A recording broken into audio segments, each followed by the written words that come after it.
નમસ્કાર ગુજરાત। આજના મુખ્ય સમાચારની અંદર અંબાલાલ પટેલની વાવાઝોડા સાથે વરસાદની આગાહી। 1 તારીખથી લાગુ જશે નવા નિયમો, જેમાં એલપીજી ગેસ સિલિન્ડરના ભાવમાં થશે ઘટાડો।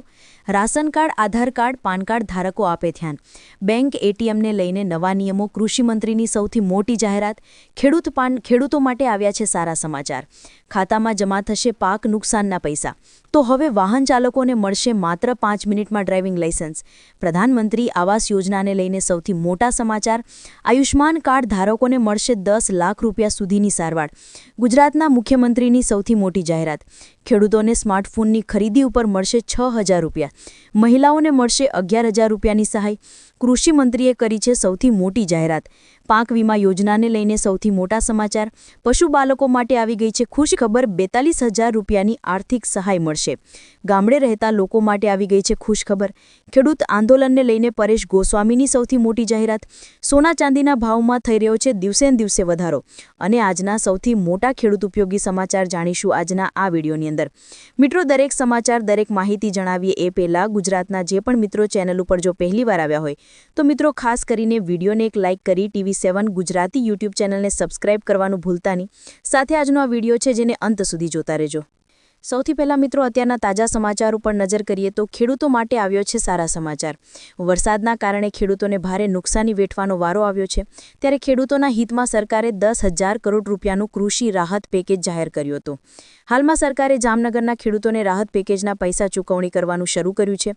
જે ખેડૂતોએ તેમની અરજી કરી હતી તેમના ખાતામાં પેકેજની સહાય જમા થવાનું શરૂ થઈ ગયું છે। સરકારે અપીલ કરી છે કે જે ખેડૂતે ફોર્મ નથી ભર્યા તેઓ વહેલી તકે ફોર્મ ભરી દે, જેથી સહાય તેમના ખાતામાં જમા થઈ શકે। શું તમને પૈસા મળ્યા છે? હા કે ના? ખાસ નીચે કોમેન્ટ બોક્સમાં જણાવી આપજો।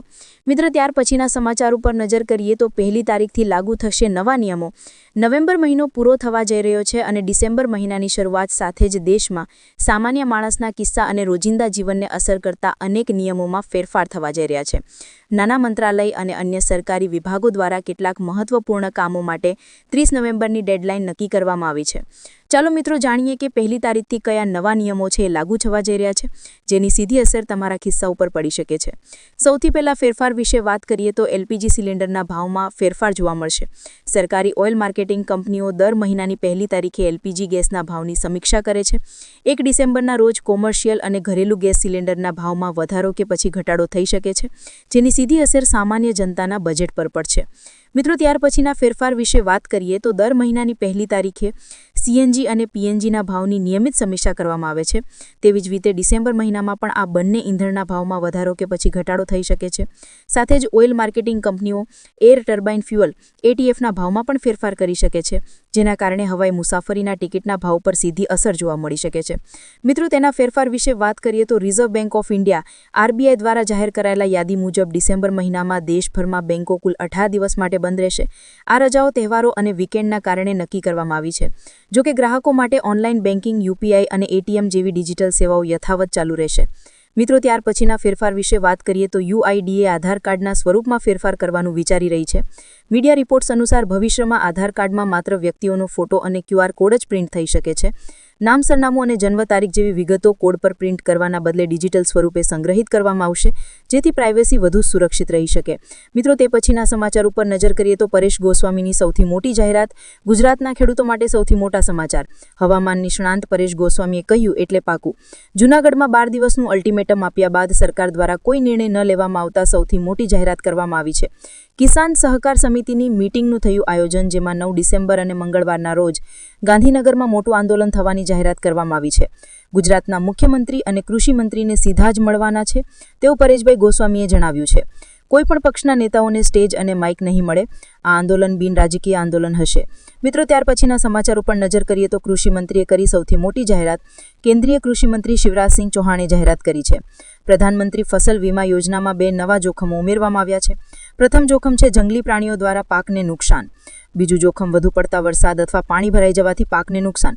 આ બંને જોખમો હવે વીમા યોજના હેઠળ આવરી લેવામાં આવશે અને ખેડૂતોને તેનો લાભ ખરીફ 2026થી મળશે। સરકારના જણાવ્યા મુજબ જો હાથી, જંગલી ભૂંડ, ડુક્કર, નીલગાય, હરણ અથવા વાંદરો ખેડૂત ખેડૂતોના વીમાકૃત પાકને નુકસાન પહોંચાડે છે તો ખેડૂત વીમાનો દાવો કરી શકે છે. ખેડૂતે વીમાની પ્રક્રિયાને ઝડપી બનાવવા માટે 72 કલાકની અંદર વીમા પાક વીમા એપ્લિકેશન પર જીઓટેગ કરેલા ફોટા સાથે નુકસાનીની માહિતી દાખલ કરવાની જરૂર રહે છે. મિત્રો, ત્યાર પછીના સમાચાર ઉપર નજર કરીએ તો મગફળીની આવક છતાં સિંગ તેલના ભાવમાં થઈ રહ્યો છે દિવસે ને દિવસે વધારો. સૌરાષ્ટ્રમાં મગફળીની પુષ્કળ આવક હોવા છતાં સિંગ તેલના ભાવમાં ભારે વધારો નોંધાણો છે. રાજકોટ સહિત બજારમાં 15 કિલો ડબ્બાના ભાવ 2400 થી લઈને 2600 રૂપિયા છે, એટલે કે 210 રૂપિયા જેટલો વધારો થયો છે. કમોસમી વરસાદના કારણે ગુણવત્તામાં ઘટાડાનું બહાનું અને વ્યાપારી લોભીનો ભાવ વધારો જવાબદાર ગણાવી રહ્યા છે. મગફળીના ભાવમાં પ્રતિમણ 200 રૂપિયાનો વધારો થયો છે. ઓર્ગેનિક અને ઘાણી સિંગ તેલના ભાવ 3000 પ્રતિ કિલો ડબ્બે પહોંચી ગયો છે. મિત્રો, તેના સમાચાર ઉપર નજર કરીએ તો ખેડૂતોને સ્માર્ટફોનની ખરીદી માટે મળશે હવે આર્થિક સહાય. ખેડૂતોને સ્માર્ટફોનની ખરીદી પર કિંમતના 40% અથવા તો 6002 માંથી જે ઓછું હોય તે મુજબ સહાય મળવા પાત્ર રહેશે. આ સહાય ફક્ત 15000 સુધીના ફોન પર જ માન્ય રહેશે. ઉદાહરણ તરીકે, ફોનની કિંમત 8000 રૂપિયા હોય તો મળી શકે છે 3200 રૂપિયા સુધીની સબસિડી. ફોનની કિંમત જો 16000 હોય તો મહત્તમ મળશે 6000 રૂપિયાની સબસિડી. લાભ લેવા માટે જરૂરી દસ્તાવેજો જેમ કે આધાર કાર્ડની નકલ છે, રદ કરેલ ચેક છે અથવા તો બેંક પાસબુક છે, ખરીદેલ સ્માર્ટફોનનું બિલ છે. આ સાથે જો વાત કરીએ તો ખેડૂતોની જમીનનો દસ્તાવેજ છે અને 8ની નકલ છે જોશે અને તમે મિત્રો ઓનલાઈન અરજી છે કરી શકો છો. તો ખેડૂતો માટે પણ સ્માર્ટફોનની ખરીદીને લઈને સૌથી મોટા સમાચાર સામે આવી રહ્યા છે. મિત્રો, ત્યાર પછીના સમાચાર ઉપર નજર કરીએ તો ગામડેને મોટી ખુશખબર. ગુજરાતમાં ગ્રામ પંચાયતને ₹20ની ફી સાથે 14 પ્રકારના પ્રમાણપત્રો જારી કરવાની સત્તા આપવામાં આવી છે, જેમાં આવકનો દાખલો છે, રાશન કાર્ડમાં ફેરફાર. આશરે સરકારી આ પહેલથી ગ્રામીણ વિસ્તારમાં નોકરીઓને સ્માનપત્રો છે, દસ્તાવેજો વગેરે જેવી રોજિંદા સેવા માટે તાલુકા કે પછી જિલ્લા કચેરીએ જવાની જરૂર નહીં પડે. સાથે તેમનો સમય અને મુસાફરી ભાડું પણ બચી જશે. આ પહેલ હેઠળ 248 તાલુકાની 14000 ગ્રામ પંચાયતોને આવરી લેવામાં આવશે. મિત્રો, આગલાના સમાચાર ઉપર નજર કરીએ તો હાલ સૌથી મોટા સમાચાર સામે આવી રહ્યા છે. સૌથી પહેલા મિત્રો, સસ્તા ભાવના ખરીદવા માટે ઘરને લઈને છેલ્લી તક જાહેર થઈ છે. પ્રધાનમંત્રી આવાસ યોજના હેઠળ અરજીની છેલ્લી તારીખ 31 ડિસેમ્બર છે. આ લોકોએ તાત્કાલિક CSC અને પોર્ટલ પર જઈને ઓનલાઈન અરજી કરવાની રહેશે. પરિવાર પાસે ભારતમાં કોઈ પણ કાયમી ઘર ન હોવું જોઈએ. અગાઉ કોઈ સરકારી આવાસ યોજનાનો લાભ ન મેળવવો જોઈએ. જો અને જોઈએ આવક છે એ મિત્રો શહેરી વિસ્તાર અથવા તો ગ્રામીણ વિસ્તાર માટે ખૂબ જ ઓછી હોવી જોઈએ. એમને લઈને સૌથી મોટા સમાચાર સામે આવી રહ્યા છે. મિત્રો, ત્યાર પછીના સમાચારની વાત કરીએ તો હાલ સૌથી મોટા સમાચાર સામે આવી રહ્યા છે. પશુપાલકો માટે આવી ગઈ છે ખુશખબર. રાજ્ય સરકાર દ્વારા પ્રજાહિતના અનેક યોજનાઓ છે અમલમાં મૂકવામાં આવે છે, જેમાં ખેડૂતો અને પશુપાલકો માટે સરકાર વિશેષ યોજનાઓ છે જાહેર કરે છે. ગોબરધન યોજના હેઠળ સૌથી પહેલા મિત્રો આપણે જણાવી દઈએ તો 42000 ખેડૂતોના ખાતામાં જમા થશે ગોબર ગેસ પ્લાન્ટને લઈને સૌથી મોટા સમાચાર. આ સાથે મિત્રો જો વાત કરું મિત્રો, જેમાં 25000 સબસિડી અને મનરેગા અંતર્ગત અન્ય 12000 રૂપિયાની સહાય છે મળશે, જેથી પશુપાલકો આ ગોબર ગેસ પ્લાન્ટ માત્ર 5000માં તૈયાર કરી શકે છે અને આ પ્લાન્ટમાંથી ઉત્પન્ન થયો ગેસ કે પશુપાલક હોય કે ઘર વપરાશ માટે લઈ શકાશે તેની વ્યવસ્થા પણ કરવામાં આવશે. મિત્રો, ત્યાર પછીના સમાચાર ઉપર નજર કરી લઈએ તો કે હાલ ગુજરાતના મુખ્યમંત્રી ભૂપેન્દ્ર પટેલે કહ્યું એટલે પાકું હવે ગુજરાતના દરેક નાગરિકોના કામો છે અટકશે નહીં. આ કામો કરવા માટે છે. સૌથી પહેલા મિત્રો અગત્યના સમાચાર વિશે વાત કરી લઈએ તો કે મિત્રો આ સૌથી મોટો નિર્ણય લીધો છે અને હવે ગુજરાતમાં નાગરિકો હવે આમ કામ નહીં કરી શકે. તો 32 રૂપિયામાં તો મિત્રો સિવિક સેન્ટરની મહીસાગર જિલ્લાના બાલાસિનોર ખાતે ભેટ આપવામાં આવી છે. ખાસ મિત્રો જો વાતો નગરોમાં વસતા લોકોની મ્યુનિસિપલ સેવાઓ એક જ સ્થળથી સરળતાથી મળી જાય તે માટે તેઓ સિઝનિક સર્વિસ કરી શકે છે. તે ઈઝ ઓફ લિવિંગ આર્ટ માટે ખાસ મિત્રો સિટી સિવિક સેન્ટરનો ઉપયોગ છે કરી શકો છો. જો ઓનલાઈન સુવિધા અરજી સરળતા રહેશે તો એ માટે વન સ્ટોપ શોપ એટલે કે મિત્રો વન સ્ટોપ શોપ એટલે કે સિટી સિવિક સેન્ટરનો ઉપયોગ છે તમે કરી શકો છો. મિત્રો, ત્યાર પછીના સમાચાર ઉપર નજર કરીએ તો આજથી નવો લેબ કોડ લાગુ થવા જઈ રહ્યો છે. આજથી દેશભરમાં અને ગુજરાતમાં હવે લેબ કોડ લાગુ થશે. આ સાથે મિત્રો જો વાત કરી હોય તો મનસુખ માંડવિયાએ જાહેરાત કરી છે કે આનાથી બધા કામદારો અને સમયસર લઘુત્તમ વેતનની ગેરંટી મળી જશે. યુવાનોની ગેરંટી અને નિમણૂક ખાસ મિત્રો સૌથી પહેલા અગત્યના સમાચાર વિશે વાત કરી લઈએ તો કે મિત્રો આનાથી ઘણા બધા છે એ કામદારો છે અને સમયસર સાથે મિત્રો જો વાત કરી હોય તો મહિલાઓને સમાન પગાર અને સન્માન મળશે. ત્યાર પછી જો વાત કરવામાં આવે તો આનાથી 400 મિલિયન કામદારોને સામાજિક સુરક્ષાની ગેરંટી છે આપવામાં આવી શકે છે. ખાસ મિત્રો જો વાત કરવામાં આવે તો ખૂબ જ અગત્યના અને મહત્વના મિત્રો ત્યાર પછીના સમાચાર વિશે વાત કરીએ તો સૌથી મોટા સમાચાર કે ખેડૂતોને પશુ ખરીદવા માટે મળશે 1,60,000 રૂપિયા સુધીની કૃષિ લોન. ખેડૂતો માટે સરકાર સતત નવી યોજનાઓ અને ટેકનોલોજી વિકસાવી રહી છે. પશુપાલન ક્ષેત્રના વિકાસ અને વિસ્તરણ માટે પણ ઘણા બધા મોટા નિર્ણયો લેવામાં આવ્યા છે. પરંતુ કિસાન ક્રેડિટ કાર્ડ યોજના હેઠળ અને કિસાન ક્રેડિટ કાર્ડ યોજના હેઠળ મહત્વપૂર્ણ પગલાં લેવામાં આવ્યા છે. આ યોજનાથી કિસાન ક્રેડિટ કાર્ડ યોજના હેઠળ ખેડૂતો અને પશુપાલકોને બેંક તરફથી કોઈ પણ ગેરંટી વિના 1,60,000 રૂપિયાની લોન મળશે.